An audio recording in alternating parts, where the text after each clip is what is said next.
Right. Telangana తీరు తెన్నుపై వాటి డిబేట్లో మాట్లాడదాం. డిబేట్లో పార్టిసిపేట్ చేస్తున్నారు ప్రముఖ రాజకీయ సామాజిక విశ్లేషకులు సీనియర్ జర్నలిస్ట్ బండారు రామ్మోహన్ రావు గారు. నమస్కారం అండి. అలాగే బీఆర్ఎస్ మాజీ ఎమ్మెల్యే బొల్ల మల్లయ్య యాదవ్ గారు. నమస్కారం అండి మల్లయ్య గారు. నమస్కారం అండి. అలాగే కాంగ్రెస్ నాయకులు చరణ్ కౌశిక్ గారు, దిలీప్ ఆచారి గారు, బీజేపీ అధికార ప్రతినిధి ఇద్దరు స్టూడియోలో ఉన్నారు నాతో పాటు. నమస్కారం అండి ఇద్దరికి. రైట్, ముందుగా బొల్ల మల్లయ్య గారు మీతో స్టార్ట్ చేద్దాం. కోటి ఆకాంక్షలతో తెలంగాణను సాధించుకున్నాం, ఇంకా సాధించుకోవాల్సింది ఎంతో ఉంది. నీళ్లు, నిధులు, నియామకాలు అనేటువంటి ట్యాగ్ లైన్తో మనం కొట్లాడి తెచ్చుకున్నటువంటి తెలంగాణలో మనం ఏదైతే లక్ష్యం, ఏదైతే ఆకాంక్షించామో ఆ దిశగా తెలంగాణ రాష్ట్రంలో ఆ లక్ష్యం సిద్ధించింది అనుకోవచ్చా? సాధించడానికి ఓవర్ ద నైట్ అవ్వలేదు. అదే రకంగా సాధించిన దాన్ని అమలు చేయడానికి కూడా కొంత టైం పడుతుంది. 10 సంవత్సరాలలో దాదాపుగా 14 సంవత్సరాలు పోరాటం చేసి సాధించుకున్న తర్వాత 10 సంవత్సరాల పరిపాలనలో అనేక కార్యక్రమాలలో మనం అగ్రభాగాన్ని నిలబడ్డం. దానికి తార్కాణం, నిదర్శనం కేంద్ర ప్రభుత్వమే అనేక విషయాలలో అనేక డిపార్ట్మెంట్స్ కి అవార్డులు ఇచ్చింది. కాల్ నివేదికలు ఉన్నాయి. దేశాన్ని సాధిన రాష్ట్రాలలో అతి చిన్న రాష్ట్రమైన తెలంగాణ ఆర్థికంగా 4వ రాష్ట్రంగా, దేశాన్ని ఆదుకున్న రాష్ట్రంగా, ఆర్థికంగా ఎదిగిన రాష్ట్రంగా పేరొందింది. అయితే ఈ రోజు ఎంతవరకు కొనసాగిస్తున్నారో ఆ కార్యక్రమాలంటే, గ్రామ పంచాయతీలు పరిశుభ్రంగా ఉండాలి, గ్రామాలు బాగుంటేనే ఆరోగ్యాలు బాగుంటాయి ప్రజలయ్యారనే ఆలోచనతోని అటు ప్రకృతి వనాలు పెంచడానికి, గ్రామాలలో చెత్త చెదారాన్ని తీసి ఊరు బయటపడేయడానికి ఇచ్చిన ట్రాక్టర్లలో కనీసం ఈరోజు డీజిల్ పోసే పరిస్థితి లేదు. ఉన్న ట్రాక్టర్లను మామూలుగా ఏ సామాన్ ఎవరు ఎత్తుకపోతున్నారో తెలియని అయోమయ పరిస్థితులలో ఉంది. ఈ రోజు రైతు బంధు ఏదైతే చిన్న సన్నకారు రైతుల్ని ఆదుకోవాలనే ఉద్దేశంతో ఆ రోజు పాలమూరు రైతులందరూ కూడా వలసలు పోయిన పరిస్థితి ఉంది. మా నల్గొండ జిల్లాలో కనీసం 100 ఎకరాలు ఉన్నోళ్ళు, 10ల సంఖ్యలో ఎకరాలు ఉన్నోళ్ళు కూడా హైదరాబాద్ లో తాపీ మేస్త్రీలుగా, తాపీ కూలీలుగా పనిచేసిన సందర్భాలు ఉన్నాయి. ఎందుకంటే ఇలా చెప్పుకోవడానికి వ్యవసాయ భూములు ఉన్నా కానీ పంటలు పండే పరిస్థితి లేదు. నీళ్లు లేక, కరెంటు లేక, కరువు కాటకాలతో ఇబ్బంది పడుతున్న ఈ తెలంగాణలో సామాన్యుల బాధలు వర్ణనాతీతం. మనకు అన్ని రకాల అవకాశాలు ఉన్నాయి. వాటిని తీర్చుకోవాలంటే ప్రధానంగా మనకు నిధులు, నీళ్లు కావాలనే ఒక ఆలోచనతోనే త్యాగం చేసి ఎంతో మంది అమరులై త్యాగాల ఫలితంగా సాధించుకున్న ఈ తెలంగాణని అభివృద్ధి చేసే దశలో ఈ రోజు పాలమూరుకి, నల్గొండ లాంటి అనేక ప్రాంతాలకి ఈ రోజు నీటి సమస్య లేకపోగా పంటలు దిగుబడి పెరిగింది, విస్తీర్ణం పెంచుకున్నాం.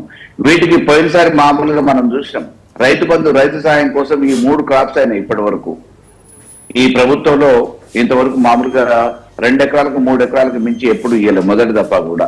దానికోసం డిపాజిట్ చేసిన పైసల్ని మామూలుగా కాంట్రాక్టర్లకి కమిషన్ల కోసం ఇచ్చారు తప్ప రైతులకు ఇచ్చిన దాఖలాలు లేవు. రుణమాఫీ అన్నారు, అది కొంతవరకే అనేది ఇవాళ ప్రజలు ఎవరిని అడిగినా చెప్తారు. కొంతవరకు అయింది, కొంతవరకు కాలేదు.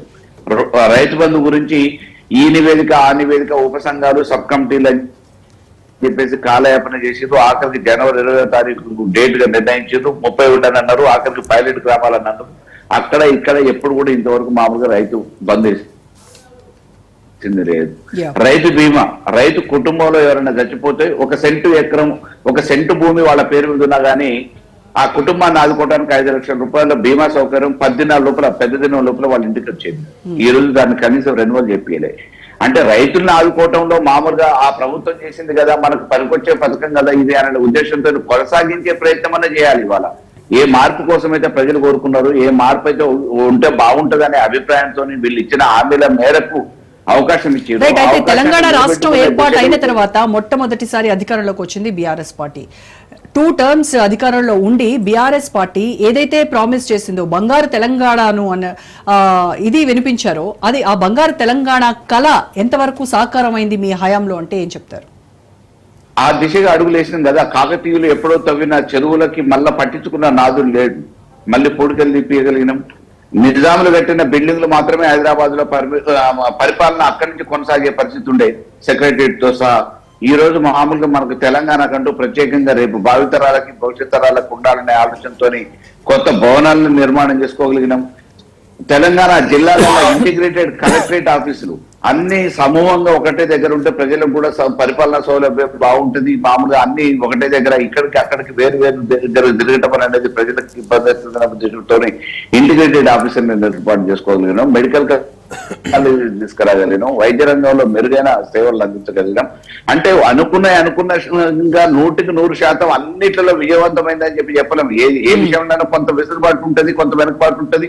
వాటిని కొనసాగించే క్రమంలో ఆలోచించాలి. ఇలా కాళేశ్వరం అనేది ఈ దేశానికి వంద తెచ్చిన ప్రాజెక్టు. దాన్ని ఏదో రకంగా ఆ ప్రభుత్వానికి ఎక్కడ మంచి పేరు వస్తుంది అనే ఉద్దేశంతో కూలేశ్వరం అని చెప్పేసి పేరు పెట్టి పిలుస్తా ఉన్నారు.